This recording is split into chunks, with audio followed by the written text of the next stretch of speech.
Sai Satcharitra Epilogue. We have done with chapter 51 and now we have come to the last chapter, number 52 in the original. In this, Hematpan gave his concluding remarks and promised to give an index, giving the contents of all the chapters in verse as is given in Marathi sacred books. But unfortunately, that index was not found in Hematpan's papers. It was therefore composed and supplied by another able and worthy devotee of Sai Baba, Mr. B.V. Dev, retired Mamlatdar of Thana. Unfortunately, Hematpan did not survive to revise the manuscript of this chapter and make it ready for the press. When it was sent to the press, Mr. Dev found it to be incomplete and unintelligible at certain places, but it had to be published as it was found. The chief topics dealt therein are briefly given below. Greatness of Sadguru Sai. We prostrate ourselves before and take refuge in that Sai Samarth, who besets all animate and inanimate things in the universe, from a post to God Brahma, pots, houses, mansions, and even sky, who pervades all creatures equally without any differentiation, to whom all devotees are alike, and who knows not honor and dishonor, like or dislike. If we remember Him and surrender to Him, He fulfills all our desires and makes us attain the goal of life. This ocean of mundane existence is very hard to cross. Waves of infatuation beat high there against the bank of bad thoughts and break down trees of fortitude.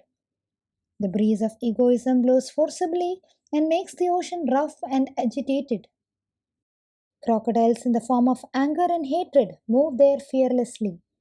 Eddies in the form of the idea I and mine and other doubts whirl there incessantly, and innumerable fishes in the form of censure, hate, and jealousy play there. Though this ocean is so fierce and terrible, Sadguru Sai is the Agasti or destroyer, and the devotees of Sai have not the least to fear of it. Our Sadguru is the boat which will safely take us across this ocean. Prayer. Now we fall flat before Sai Baba and holding his feet make the following prayer for the public. Let not our mind wander and desire anything except Thee. Let this work, Satcharitra, be in every house and let it be studied daily. Ward off the calamities of those who study it regularly. Falashruti, reward of study. Now, a few words about the reward you get from a study of this work. After bathing in the sacred Godavari and after taking the darshan of the Samadhi in the Samadhi Mandir in Shirdi, you should read or hear the Satcharitra. If you do this, all your threefold afflictions will vanish. Casually thinking about the stories of Sai, you will get unconsciously interested in spiritual life. And if you then go on through the work with love, all your sins will be destroyed.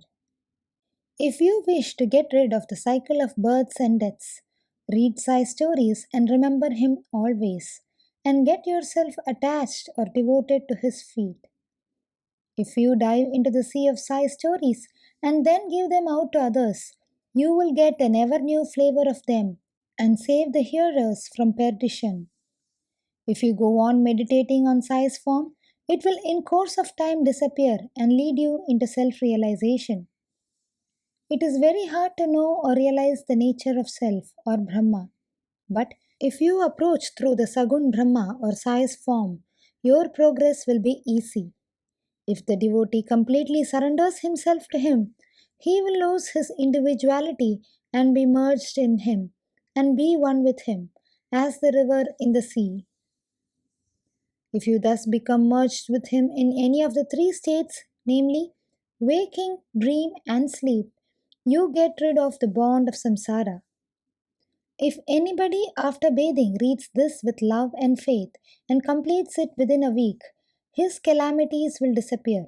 Or if he hears or reads it daily and regularly, all his dangers will be warded off. By its study, a man wishing for wealth will get it, and a pure trader, success in his life. He will get the rewards according to his faith and devotion. Without these, there will be no experience of any kind. If you read this respectfully, Sai will be pleased, and removing your ignorance and poverty, he will give you knowledge, wealth, and prosperity.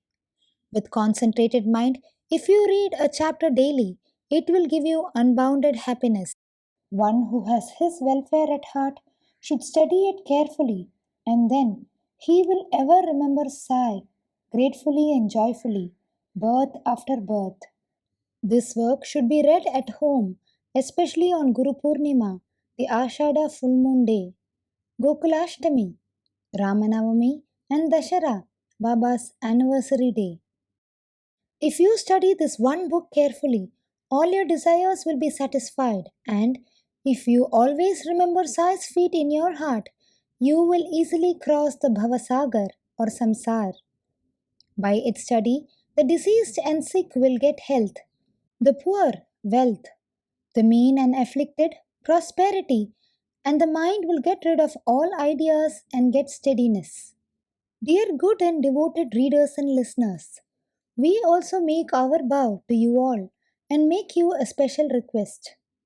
Never forget him whose stories you have read day by day or month by month. The more fervently you read or listen to these stories, the more encouragement Sai gives us to serve you and be of use to you. Both the author and the readers must cooperate in this work, help each other, and be happy. Prasad Yachana. We close with a prayer to the Almighty for the following prasad of favor. May the readers and devotees get complete and wholehearted devotion to Sai's feet. May his form be ever fixed in their eyes, and may they see Sai, the Lord, in all beings. Amen. Bow to Sri Sai. Peace be to all. Please join me in spreading the life and teachings of Sai Baba to many more people by sharing this video and adding your valuable comments below. Om Sai Ram.